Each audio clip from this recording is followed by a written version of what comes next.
Well, it's official guys, WutheringWaves has the best world exploration in Gacha games, the best combat by miles, and the best main character. The cycle of main characters being god tier in lore and mid in game has finally been broken with Rover. Spectral Rover was already a great character, but Havoc Rover is on a different level and is able to contend with top DPS characters. I'm gonna run through what makes Havoc Rover insane, her go-to teams, the best build for her, and her future sustainability. Before we jump right into it, would really appreciate it if you could subscribe to the channel for more WutheringWaves content and drop a like if you enjoyed the video. Okay, aside from Rover wielding a dark scythe and being the best looking main character ever, she has one hell of a kit, which makes her an insane DPS character, especially for free to play. She has a 5-string basic attack and shows off her 1 dark wing mid-string, so she is giving off some cool fallen angel vibes with the whole dark aesthetic. The skill is a lunge forward and packs a punch, dealing a good chunk of damage to enemies and fills the Forte gauge by roughly 40%. Then there's the Residence Liberation, and Rover's Liberation can be pretty much compared to a nuclear bomb.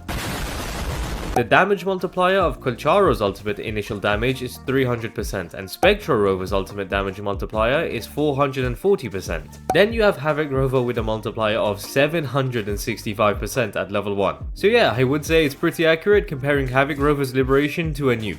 Now, similar to Jiyan, Rover has an enhanced state, being the Dark Surge state, which allows her basic attacks to become enhanced to deal more damage. How Rover enters the Dark Surge state would be once her Forte circuit has been completely filled. You can charge Rover's Forte circuit through landing basic attacks, her resonance skill, and intro skill. Once the gauge has been filled, you hold down the heavy attack and she enters the Dark Surge state for roughly 10 seconds. For those 10 seconds, you gain access to Rover's insane looking scythe and her enhanced basic attacks, and just like Jiyan, you would be dealing majority of damage within the enhanced state. Rover also has a few passives that activate whilst she is in the Dark Surge state, such as an increase in Havoc damage by 20% and can also recover 1 resonance energy per basic attack, which is triggered once per second. However, the best aspect of Rover is that we receive free sequence nodes by progressing through the game. Rover sequence nodes especially will have a heavy impact as she gains a lot more DPS from them. Currently, Rover only has access to 2 sequence nodes, but at some point for sure we will receive the remaining 4, and I'm hoping for a few more to be available next update. S1 and S2 are pretty big for Rover, as S1 buffs the resonant skill damage by 30%, which allows you to hit enemies like a truck, and S2 resets the resonant skill cooldown after entering the Dark Surge state. So to use Rover's skill optimally, you would pop the skill, then enter her Dark Surge state, and then pop the skill again.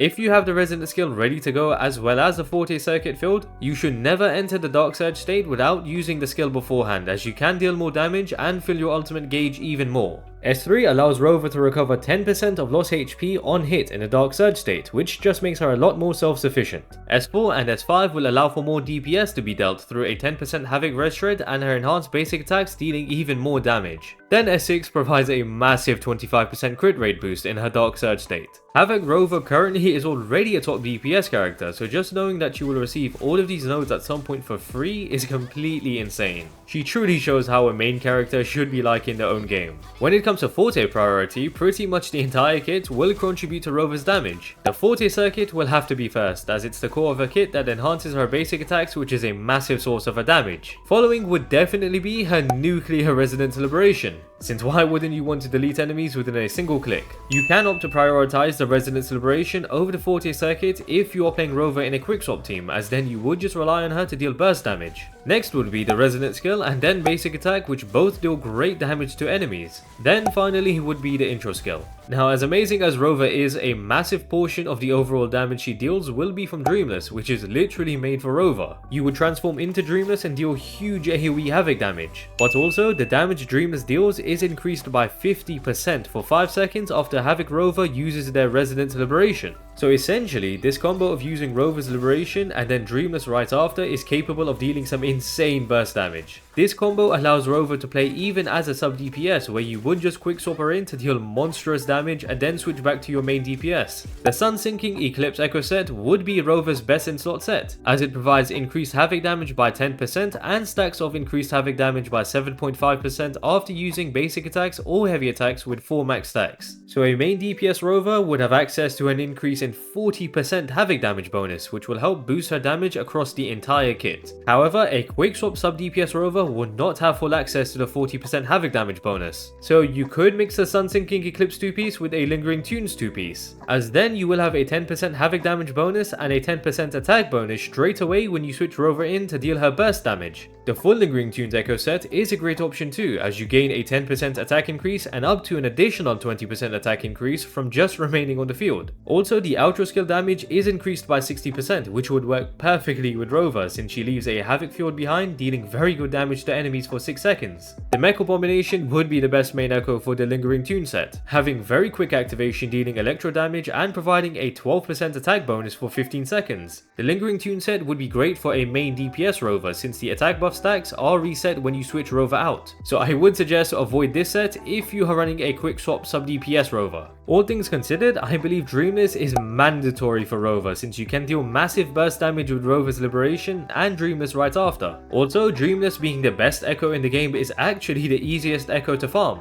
Just head to the domain where you face Dreamless and you could clear the fight on the easiest level, and it wouldn't affect your drop rate for the gold echo. It takes seconds to clear, and if an echo doesn't drop, hop out and straight back in with no cooldown. I understand how frustrating echo farming can be sometimes, so just having this as an option makes building the full Havoc set even more worth it for Rover since it's just easier. Regardless of which echo set you go with, the main stats you would want on your echoes would be crit damage or crit rate depending on how much crit rate you can build through your substats, then Havoc damage bonus on the 3-cost echoes and attack percent on the 1-cost echoes. Moving on to team synergies now. Havoc Rover does have a lot of flexibility, being able to play as a main DPS or sub DPS. One team for a main DPS Rover would be with Danjin as the sub DPS and Verina as the support. Danjin is more of a main DPS, but how you will want to utilize her is by equipping her with another Dreamless echo. You can animation cancel with Dreamless and still gain the full effects from the echo. You would ult with Rover, then use Dreamless, and then instantly swap over to Danjin to use her Dreamless. So within a few seconds you will deal explosive damage from Rover and 2 Dreamless echoes. Danjin is also able to increase Havoc damage by 23% through her outro skill, which allows Rover to deal even more damage across her kit. So yeah, these two combined with 2 Dreamless echoes kinda destroys everything without you having to break a sweat. Then with Verina being able to heal, provide an attack buff and damage increase buff for both Rover and Danjin will simply make this a powerful team. You could also opt to use Taoqi instead of Verina to use 3 Dreamless echoes just to have a bit of fun. But of course Verina overall will be a much better pick for the team. If you are focusing on dealing more damage from Rover's enhanced basic attacks, Sanhua would be a great sub DPS option too. Sanhua's outro skill is able to increase basic attack damage by 38%.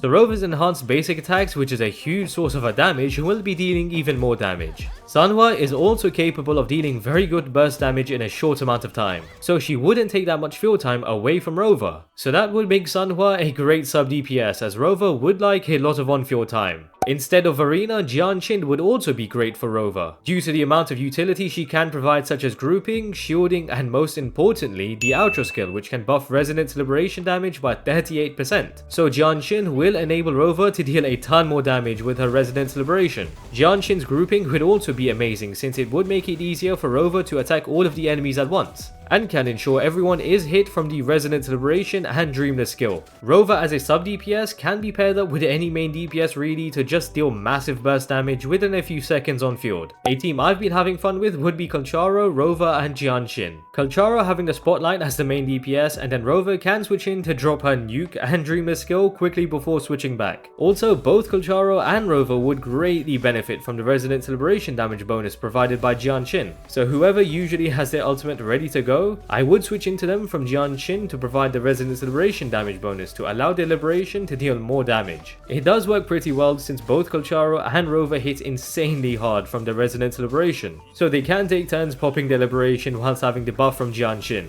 Instead of Calcharo, you can also opt to run Encore as the main DPS. Encore is a great overall DPS character, but is lacking a solid fusion support / sub DPS. So Rover would be a great sub DPS with Encore, as she will work exactly the same as with Calcharo. Just quickswap her in to deal massive burst damage and then switch back out to Encore in the main DPS position. Plus, with Jianxin being the support, she will be able to group enemies together for Encore when she uses her liberation to deal damage to everyone at once. The Resonance Liberation buff from Jianxin will also be able to buff Encore's damage too, so both Rover and Encore would benefit. Now the weapons you can run on Rover. The Emerald of Genesis will definitely be the best in slot for Rover, as it provides 24.3% crit rate as the main stat, along with an increase in energy regen by 12.8% and can increase attack up to 12% through using the Resonance skill. The huge crit rate boost is very valuable, and the energy regen just makes it easier for Rover to pop her abilities much sooner, making this weapon a great choice for both Rover in the main DPS and sub DPS position.